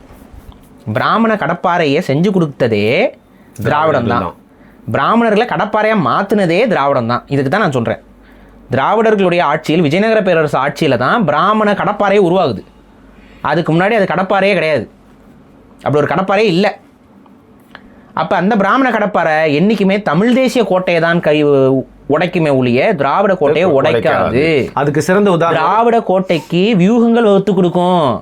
உங்க கூட அந்த மேடையில் உட்காந்துருந்தார்ல துக்ளக் குருமூர்த்தி, எத்தனை திராவிட கட்சிகளுக்கு வழிகாட்டி தெரியுமா அவரு? அதோடுங்க பிரதர், தொல்காப்பிய பூங்காக்கு முதல்வர் வந்து வாக்கிங் போறாரு, கூட அவங்க மாப்பிள்ளலாம் போறாரு. பின்னாடி இருந்து அதை வீடியோ போட்டோ எடுக்கிறது பாத்தீங்கன்னா யாரு, நம்ம இந்து என் ராம அவர்கள். இல்ல சொல்றேன், எப்பவுமே ஒரு கூட்டம் சொல்றேன், திராவிட கோட்டையுடைய எப்படி சொல்றது, திராவிட கோட்டையுடைய கடப்பாறை தான், திராவிட கோட்டையை பாலிஷ் பண்ற கடப்பாறையா தான் இந்த பிராமண கடப்பாறை இருக்குமே ஒழிய இந்த பிராமண ஏகாதிபத்திய கடப்பாறை வந்து என்னைக்குமே வந்து திராவிடத்துக்கு எதிராக திரும்பாது, திராவிடத்துக்கு கூட தான் அது பயணிக்கும். தமிழ் தேசியத்தை நான் சொல்லணும்னா, தமிழ் தேசியத்தை வந்து நமக்கு பாதிப்பாயிருமேங்கிறனால தான் இந்த ஆதிக்க புத்தி திராவிடத்துக்கு ஆதரவாக இருந்து திராவிடம் தன்னை எதிர்க்கிறது போல காட்டி கடைசியில் ஒரு டுயாலிட்டியை உருவாக்கி விட்டுட்டு இன்றைக்கி அதை அந்த பிராமண கடப்பாறை வச்சு நம்ம வந்து திராவிட கோட்டையை உடைக்கிறோம் அப்படின்னு நினைக்கிறது ரொம்ப ரொம்ப தப்பான ஸ்டாண்டு. அது இன்றைக்கி நீங்கள் புரிஞ்சிக்க மாட்டீங்க கண்டிப்பாக, ஏன்னா நான் சொல்லிட்டேங்கிறதுக்காகவே புரிஞ்சிக்க மாட்டேன்னு குட்டிக்க நடிப்பீங்க, ஆனால் காலம் உங்களுக்கு புரிய வைக்கும். ஸோ அது நம்ம இதோட முடிச்சிருவோம். ஸோ பிராமண கடப்பாறை வைத்து திராவிட கோட்டையை உடைக்க முடியாது, திராவிட கோட்டையை பாதுகாப்பது அந்த கடப்பாறைகள் தான். அதை நான் சொல்லிவிட்டு நம்ம அடுத்ததுக்கு வரேன். சரி, இவர் கடப்பாறைன்னு பேசிட்டாராம், நம்மளும் கடப்பாறைன்னு பேசினா தானே எடுப்பாக இருக்கும்னு சொல்லிவிட்டு கடப்பாறை, எந்த கடப்பாறை, அந்த ஈரோட்டில் துருப்பிடிச்சு போன கடப்பாறை, அந்த கடப்பாறை எடுத்து நம்ம விஜய் கையில் எடுக்கிறாப்புல. என்ன பேச்சுது, என்ன எனக்கு புரியல, என்ன பேச்சுது? ஏதாவது ஒரு அரசியல் அறிவு, புரிதல், தெளிவு விஜய்க்கு இருக்கா? யாருக்கு சொல்றீங்க? விஜய்க்கு இருக்கான்னு கேட்க, எழுதி கொடுத்தவரை கேளுங்க. அதான் யார் எழுதி கொடுத்தா? திருப்பி திருப்பி படிச்சு ஐயனாதான் எழுதி கொடுக்கறது இல்ல, யார் தான் எழுதி கொடுக்குறான்னு தெரியல. ஜானே எழுதி கொடுத்துட்டாரு போல, டைரக்டா ஜான் ஆரோக்கியசாமி. இன்னொருத்தர் மேல எனக்கு டவுட் வருது. சரி வேணா, யாரு புஷியா? இல்லங்க, அவர் எழுதி கொடுத்துட்டாலும் அவரே மைக்க புடுங்குறாங்க, கூப்பிட்டாலும் என்ன விரட்டுறாங்கப்பா. நீங்கள் அதாவது அவங்களே அந்த ஐபிஎஸ் அதிகாரி அவங்களே வந்து பார்த்தீங்கன்னா ஃபார் தளபதி அப்படின்னு சொல்லி எல்லாரையும் அனுப்பி விட்டுட்டு இருந்தாங்க. அவங்கள எப்படி ட்ரிகர் பண்ணாங்கன்னே தெரியல, அவங்க ட்ரிகர் ஆகி விட்டாங்க. சரி, ஓகே, யாரோ எழுதி கொடுத்தது. சரி, யாரோ எழுதி கொடுத்துருக்காங்க. எழுதுபவர்களை மாற்றுவது விஜய்க்கு நல்லது. ஏன்னா இது தேவையில்லாத பேச்சு. முதல்ல வந்து ஈவேரா செய்த நன்மை என்ன தமிழ்நாட்டுக்கு? நான் இதை வந்து டிவிகேயில் இருக்கக்கூடிய கட்சியில் இருக்கக்கூடிய பொறுப்பாளர்களோ இல்லை விஜய் அவரோ யாரோ டேரெக்டாக நான் சேலஞ்ச் பண்ணுறேன். இதை வந்து ஒரு நாள் பேசிட்டு சொல்லிடுங்க உங்கள் கட்சிக்காரங்கள. ஒரு நாள் ஈவேரா வந்து எங்களுடைய வழிகாட்டின்னு தலைமை வழிகாட்டின்னு வச்சுருக்கீங்களே, அப்படியே பிடிச்சி கிழிச்சு தூக்கி எரிஞ்சிட முடியும். அவ்வளோ குப்பை நீங்கள் எடுத்துகிட்டு வந்து நீங்கள் வழிகாட்டிங்கிறீங்க. என்ன வழிகாட்டி? எதில் வழிகாட்டி? சும்மா அந்த பிம்பம், அந்த பொய் பிம்பத்தை வச்சுட்டு ஒரு அரசியல், அந்த பொய் பிம்பத்தை முன்னிலைப்படுத்தி இவர் ஒரு அரசியல். அதுவே ஒன்றும் இல்லாத இதுங்க, பிம்பங்க, பொய் பிம்பங்க, பலூனுங்க, ஓப்பன் பலூன். அது அப்படி ஒரு ஊசி வச்சு குத்துனாலும் பொட்டாக்குன்னு உடஞ்சிரும். அதை வச்சுக்கிட்டு போய்ட்டு அதை போய் கடப்பாருங்கிறீங்க. அது என்னன்னா, ஈவேராவை வந்து பக்கத்தில் சுதந்திர போராட்ட வீரர்கள் பக்கத்துலலாம் நிப்பாட்டுறதுங்கிறது வந்து சுதந்திர போராட்ட வீரர்களை இழிவுபடுத்துறது, இழிவு செய்கிறது. வேலுநாச்சியாரை நீங்கள் இழிவுபடுத்துறீங்க. வேலுநாச்சியார் நிப்பாட்டிங்க, ஈவேரா நிப்பாட்டுறீங்க. கேட்டால் ஈவேரா ஏன்னா பெண்களுக்கு அவர் தான் விடுதலை வாங்கி கொடுத்தாருங்கிறீங்க. அப்புறம் வேலுநாச்சியார் விடுதலைக்காக போராடிய பெண்மணிங்கிறீங்க. என்ன கான்செப்ட்? இதுலேயே அவங்களோட கொள்கை இழிக்குதே உங்கள் கொள்கை. பெரியார் பக்கத்தில் காமராஜர் வேற. பெரியார் பக்கத்தில் காமராஜர் வேற. ஒரு சீட்டு தள்ளியாவது போட்டுருக்கலாம், பக்கத்து பக்கத்தில் ரெண்டு பேரும் உட்கார வச்சு ஒரே அதிகமாக என்ன கான்செப்டில் இதெல்லாம் வந்து பண்ணுறீங்கன்னே ஒன்றும் புரியல நமக்கு. டிவிக்கு தொண்டை ஆனால் தெளிவாக தான் இருக்கான், எதுவுமே தெரியலங்கிறான். யாரா வேணா இருக்கட்டும், எனக்கு தளபதி தான் அப்படிங்கிறான். அதான் அதில் வேற ஒருத்தன் போட்டு கேள்வி, யாருங்க இந்த தற்குறிகள்லாம்? எனக்கு உண்மையிலே புரியல. ஏன்டா உங்களுக்கு ஒன்றும் தெரியல, நீ ஏன்டா கேமரா முன்னாடி வந்து நிற்கிறீங்க? ஓப்பனாக நான் கேட்குறேன். கண்டென்ட் கொடுக்குறாங்க. எனக்கு என்னமோ டவுட்டாக இருக்குது, நீங்கள் திமுக காரங்களான்னு. முதல்ல இதுலலாம் வந்து கட்சியை ஒழுங்குபடுத்துங்க. ஒன்றும் தெரியாது தற்குறி பயலுங்க. அவங்கள வந்து கேமரா நீட்டினோன்னே எல்லாம் பேசுகிறாங்க வந்து உட்காந்துட்டு தளபதிங்கிறாங்க. பக்கத்தில் இருக்கிற யாரும் கேட்டால் தெரியலங்கிறான். அவன் சொந்த ஊர் ஈரோடான். ஈரோட்டுக்காரனுக்கே அந்த ஆளை தெரியல. இது யாரை கலாய்க்கிறதே தெரியலங்கிறான். அந்த பக்கம் யாருன்னா அதுவும் தெரியலங்கிறான். எதுவுமே தெரியல. உனக்கு எதுதான் அது யாரா இருந்தாலும் நல்லவங்களா தான் இருப்பாங்க, நல்லதான் சொல்லியிருப்பாங்க. எங்க அண்ணன் வந்து நல்லா எல்லாமே யாருன்னு பண்ணியிருக்காரு. அவங்க யாரு? அவங்க ஏதோ படத்தில் நடிச்ச ஹீரோயின் நினைக்கிறேன். ஐயோ ஏதோ ஹிஸ்டாரிக்கல் ஃபிலிமுங்க அப்படின்னு. அப்படிதான் அவங்க புரிதல். ஒன்றும் தெரியாது தற்குறி பழுக. இது உங்க மேலே நீங்களும் தற்குறின்றீங்க. அப்புறம் வேற என்னதான் சொல்றது சொல்லுங்க. தற்குறினா அறிவில்லாதவன்னு அர்த்தம், எழுத படிக்க தெரியாதவன்னு அர்த்தம். நம்ம பயலுங்க என்னதான் நல்ல பயல்களாக இருந்தாலும் இவங்களுக்கு படிக்க சொல்லிக் கொடுக்கணும்ல. சொல்லிக் கொடுக்குறீங்களா நீங்கள்? குறைஞ்சபட்சம் அவங்களுக்கு நீங்கள் இந்த இவ்வளோ படம் போட்டு வச்சிருக்கீங்களே, அந்த படம் என்னன்னே அவங்களுக்கு தெரியல, யாருன்னே தெரியல, இன்னும் தெரியல. எங்களுக்கு தெரிஞ்ச ஒரே படம் வருது Februaryல, ஜனநாயகன் தான். அதோட அதான் கடைசி படம்னு சொன்னாலும் இவங்க ஹார்ட் அட்டாக்ல ஐயோ என்னன்னே புரியல. இவங்க தான் சொல்கிறாங்க அவர் சிஎம் ஆயிடுவாருங்க அப்படிங்கிறாங்க. அப்புறம் படம் நடிக்க மாட்டாருனால நடிப்பாருங்கிறாங்க. என்னடா சிஎம் ஆகிட்டு எப்படா படம் நடிக்க முடியும்? என்ன கான்செப்டில் இருக்கீங்க? தேவையில்லை. அதாவது ஈவேராங்கிற அந்த பிம்பத்தை உடச்சி சுக்குநூறாக உடச்சி வச்சுருக்கோம், ஓரம் கட்டி வச்சுருக்கோம். இப்போ தூக்கிட்டு வந்துட்டு ஈவேராங்கிற கடை போகிற அப்படின்னா என்ன கடை போகிற தேவையில்லாமல் எடுத்துக்கொண்டு வந்து அடி வாங்க வைக்கிறீங்க. எந்த இடத்துல நீங்கள் ஈவேரா செஞ்சார்? ஏன்னா இவங்களே சொல்ல மாட்டேங்கிறாங்க. இப்போ இவங்க ஏதாவது ஒரு கான்டெக்ஸ்டில் வந்து ஈவேரா மட்டும் ஃபார் எக்ஸாம்பிள் வந்துட்டு இடஒதுக்கீட்டை வந்து ஈவேரா தான் கொண்டு வந்தாருங்கிறாரு. என்ன இவருக்கு எதாவது தெரியுமா? எனக்கு அதான் ஒன்றும் புரியல. கம்யூனல் ஜீவோனா என்ன? கம்யூனல் ஜீவோ வந்து நீதி கட்சி கொண்டு வராங்க. நீதி கட்சியில் அப்போ ஈவேரா இல்லவே இல்லை, அப்போ காங்கிரஸில் இருந்தார். கம்யூனல் ஜீவோ 1921 கொண்டு வந்தாங்க. 1921 சுப்புராயலு ரெட்டி தான் கொண்டு வர்றாரு. அவர் தான் கையெழுத்து போடுறாரு. நடேசன் முதலியார் வந்து இவங்கெல்லாம் வந்து அதுக்கான வழிகாட்டிகளாக இருந்தாங்க.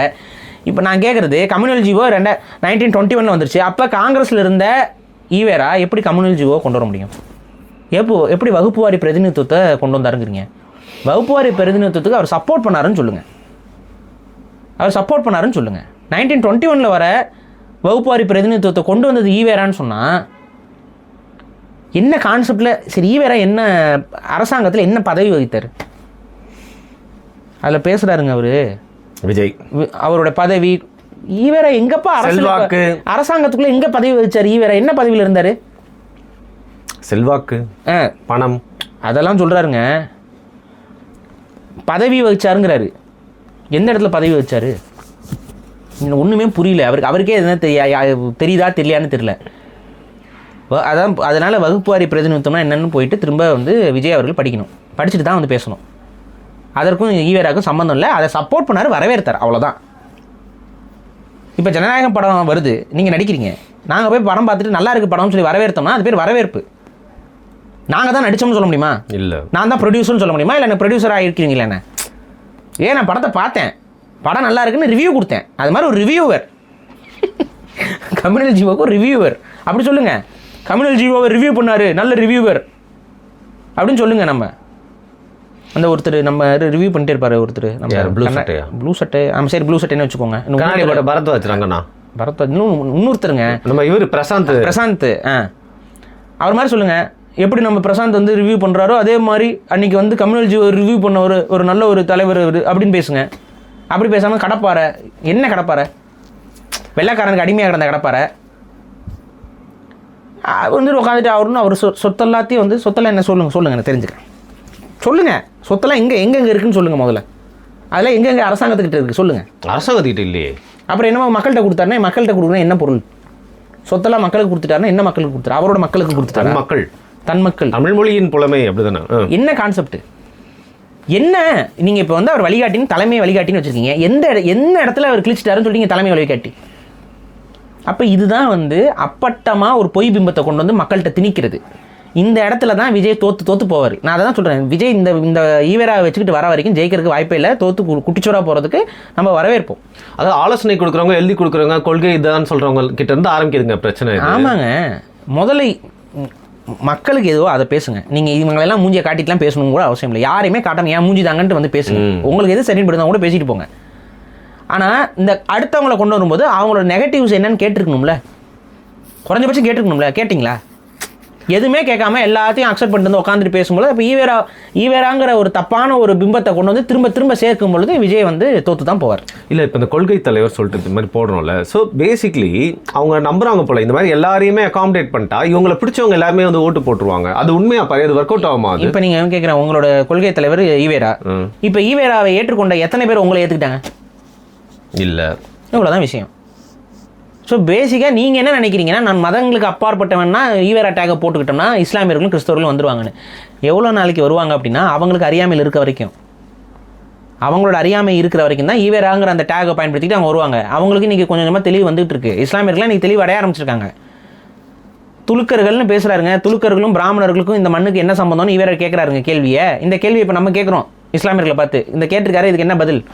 இப்போ தான் புரியுது அவங்களுக்கு. ஓ, ஈவேராவும் நம்மளை ஈவேராவை வந்து நம்ம ஏற்றுக்க கூடாது இதெல்லாம் சொல்லியிருக்காரு அவர் வந்து நமக்கு ஆதரவாலாம் இல்லை, நம்மளை பயன்படுத்திக்கிட்டாரு.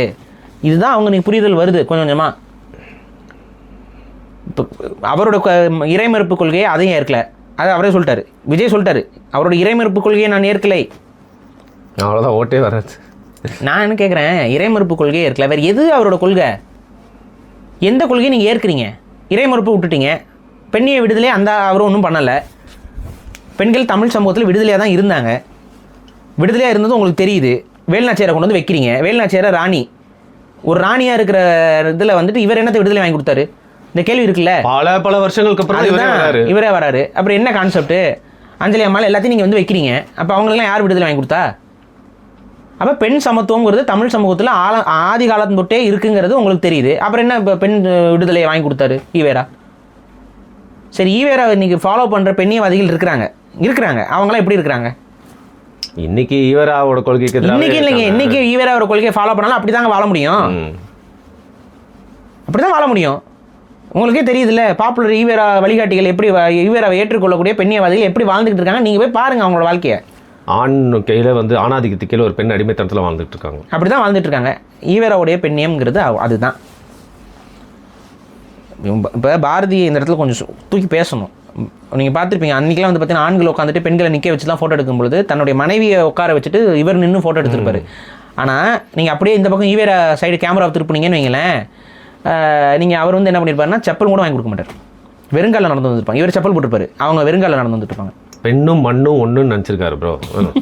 இதுதான். அதே போல் வந்துட்டு நீங்கள் அவங்க படம் எடுத்தாங்கல்ல, சத்யராஜ் நடிச்சு, அதில் பார்த்தீங்களா மணியம்மை அடைப்பார். பெண்கள் மீது கை வைக்கக்கூடிய, பெண்களை அடிக்கக்கூடிய, பெண்களை வச்சு வியாபாரம் செய்கிற இடத்துல கணக்கு பார்க்கக்கூடிய கதாபாத்திரங்களில் தான் அவர் அந்த படத்தில் சத்யராஜ் நடிச்சிருப்பார். நீங்கள் அப்படி போயிட வேணாம், சத்யராஜ் அந்த கதாபாத்திரத்தில் நடிச்சிருப்பார். நான் சொல்ல வரேன், இதுதான் ஈவேரா. நீங்களே படம் எடுத்து வச்சுருக்கீங்க, அந்த படமே போதும். நாங்களாம் தனியாலாம் டீகோட்லாம் பண்ண தெரியல, அந்த படத்தை எடுத்து பாருங்கள் எல்லாரும். ஸோ அந்த ஈவேராவை கொண்டு வந்து நீங்கள் தலைமை வழிகாட்டின்னு சொல்லி வச்சிட்ருக்கு. ஒரு சீமான் வந்து பிராமண கடப்பாறைன்னு சொல்கிறதுல எனக்கு மாட்டு கருத்து உண்டு, அதை நான் ஏற்கலை. ஆனால் அதுக்கு பதிலாக நீங்கள் ஈவேரா ஒரு கடப்பாறைன்னு நீங்கள் பாருங்கள், அது எழுதி எவனோட எழுதி கொடுத்துருக்கான் பாருங்க, அவனை முதல்ல அப்படியே எத்தி விட்டுருங்க. ஒரு ஓங்கி ஒரு உத விட்டு போடா அந்த பக்கம் அப்படின்னு. அதுதான் இங்கே தப்பு. மிக மிக அசிங்கமான ஒரு செயல் அது.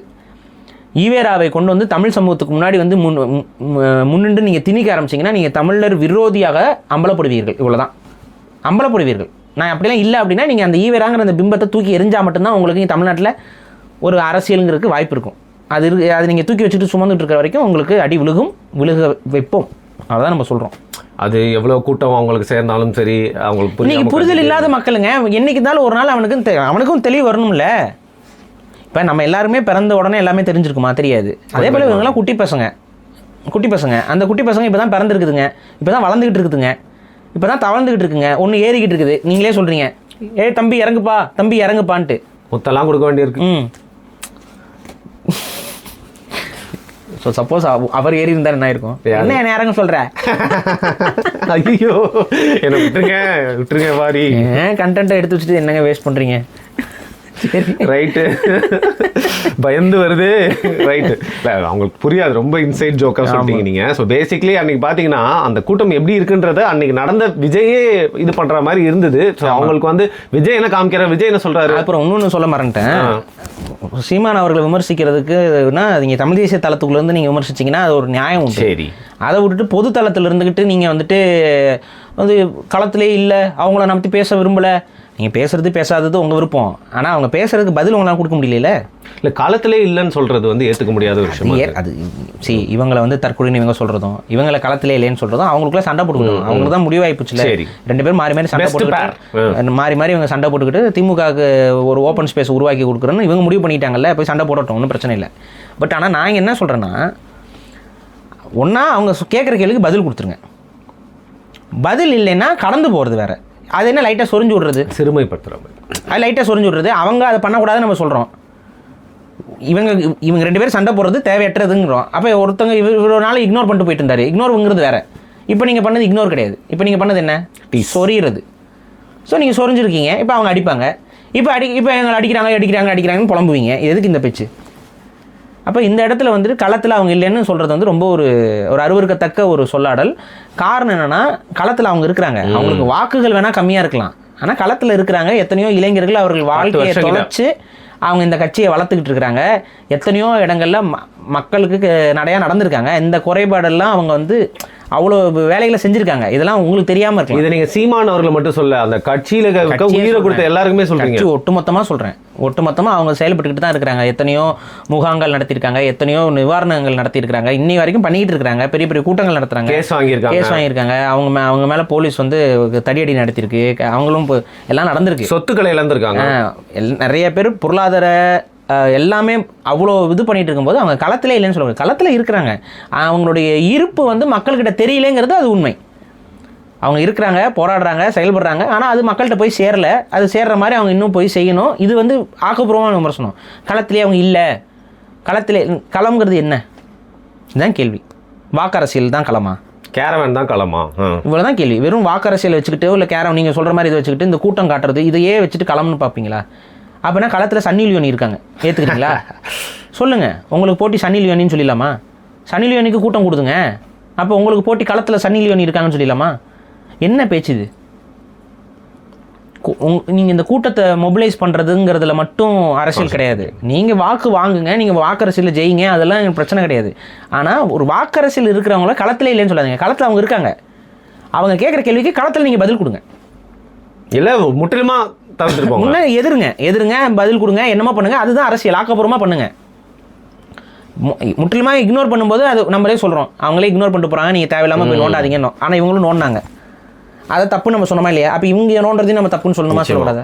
சொல்லி தான் ஆகணும். கேட்குற கேள்விக்கு பதில் கொடுங்க. இப்போ இவர் வந்து அதாவது பிராமண கடப்பாறைன்னு சொல்லும்பொழுது நீங்கள் அதுக்கு மறுப்பாக வந்து ஈவேரா கடப்பாறைன்னு சொல்கிறது இது அரசியல் விமர்சனம்.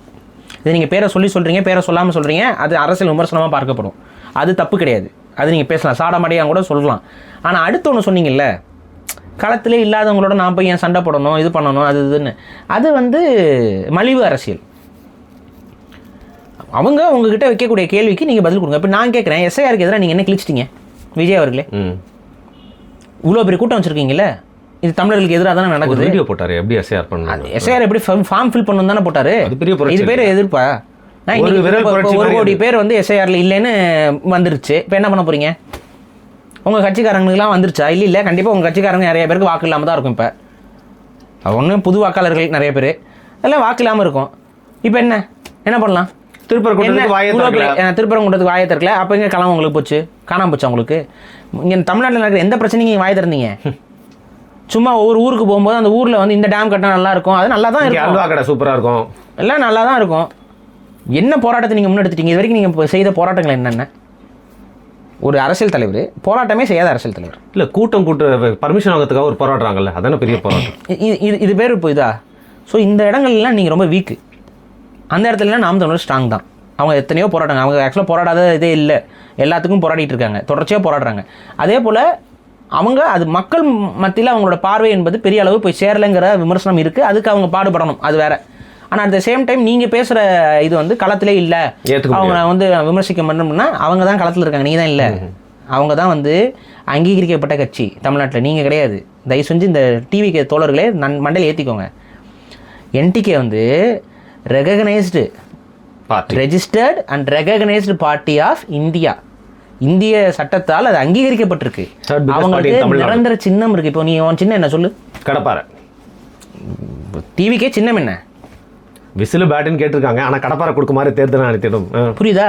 சின்னமே உனக்கு இல்லைன்னு, அவங்களுக்கு சின்னம் இருக்குது, சின்னம் வச்சுருக்காங்க, அவங்களே வரைஞ்சி சின்னமாக்கி வச்சுருக்காங்க. பட் உங்களுக்கு சின்னம் கூட கிடையாது. ஸோ அவங்க அங்கீகரிக்கப்பட்ட பார்ட்டி, அவங்கள வந்து களத்தில் இல்லைன்னு சொல்லி பேசுகிறது வந்து ஒரு, அதான் அரசியலோட டெப்த்து தெரியாமல் நீங்கள் பேசுகிறீங்க. அவங்க இந்த முறை எவ்வளோ வாக்கு வாங்குறாங்க, நீங்கள் எவ்வளோ முறை நீங்கள் வாக்கு வாங்கி நீங்கள் அடுத்து ரெகக்னைஸ்டு பார்ட்டியாக மாறிட்டு நீங்கள் ஏதாவது பேசுங்க பண்ணுங்கள். ஆனால் அப்பயும் நான் சொல்கிறேன், இவங்க உங்களுக்கு எதிரின்னு நீங்கள் நினைக்கிறீங்களா? இல்லை, நாம் தமிழர்கிட்ட கேட்குற அதே கான்செப்டில் தான் விஜய்கிட்டையும் கேட்குறேன். இவர் உங்களுக்கு எதிரியா? இவர் தான் ஊழல் பண்ணியிருக்காரா? இல்லை அதிகாரத்தில் இருந்திருக்காரு. இவர் தான் அதிகாரத்தில் இருந்திருக்காரு, இவர் தான் எல்லாத்தையும் செஞ்சுட்டு இருக்காரா? இல்லை அதே தானே இங்கேயும். நீங்கள் 2 பேரும் சண்டை போட்டுருக்கிறது யாருக்கு பெனிஃபிட் பண்ணும்? நியூஸ் சேனல்ஸ்க்கு தான் நிறையா இருக்குது. டிஎம்கேக்கு பிஜேபிக்கு, டிஎம்கே அண்ட் பிஜேபிக்கு தான் உங்களுடைய சண்டைகள் பெனிஃபிட் ஆக போகுது. ஸோ இதுதான் எங்களுக்கு பிரச்சனை. என்ன மாதிரியான ஆட்களுக்கு இதுதான் பிரச்சனை. சம்மந்தம் இல்லாமல் இவங்க என்டிகே வெர்சஸ் டிவிகேங்கிற நரேஷனை வந்து இந்த முறை வந்து மீடியாஸ் கையில் எடுக்கிறதுக்கான அடிப்படை காரணமே என்டிகே வெர்சஸ் டிவிகேன்னு முடிச்சு விட்டணும். டிவிகே வெர்சஸ் டிஎம்கேன்னு வரக்கூடாது, என்டிகே வெர்சஸ் டிஎம்கேன்னு வரக்கூடாது. ஸோ இது வந்து ரொம்ப ஒரு இது. இன்னொன்று, சீமான் அவர்கள் இந்த மேடையில் ஏறினார்ல, இந்த ஆர்எஸ்எஸ் மேடையில், அதுவும் தேர்தல் நேரத்தில் இப்படி ஒரு வேலையை செய்கிறது வந்து சிறுபான்மை வாக்கை வந்து பெரிய அளவில் குழப்பி விட்டுரும். நாம் தமிழருக்கு வாக்கு செலுத்தணும்னு இருக்க சிறுபான்மையினர் குழம்புவாங்க. அப்போ அந்த குழப்பத்தை ஏற்படுத்துகிற ஒரு நிகழ்வில் இவர் கலந்துக்கிட்டது வந்து நமக்கு ஏற்புடையதாக இல்லை. சிறுபான்மை வாக்கை எப்படியாவது தக்க வைக்கணுங்கிறதுக்காக திருப்பரங்குன்றம் மாதிரியான விஷயத்தில் இஸ்லாமியர்கள் பெரிய அளவு வந்து இந்த விளக்கு ஏற்றுறது போகிறதுல அவங்களுக்கு இன்னும் ஒப்பீனியனே இல்லை. ஆனால் திமுக எவ்வளோ மெனக்கெட்டு இருக்குன்னு பாருங்கள். திமுக ஒரு பக்கம் இவ்வளோ மெனக்கெட்டு இருக்கும்போது சீமான் ஒரு பக்கம் ஆர்எஸ்எஸ் மேடையில் ஏறிட்டு வந்தால் சிறுபான்மை மக்கள் பார்வையிலிருந்து அவங்களுக்குலாம் முழுமையான புரிதலாம் இருக்காது. எல்லாம் தெரிஞ்சவங்க எல்லாரும் கிடையாது. மக்கள் சாமானியர்கள் பார்வையில் அது எப்படி எடுபடும்?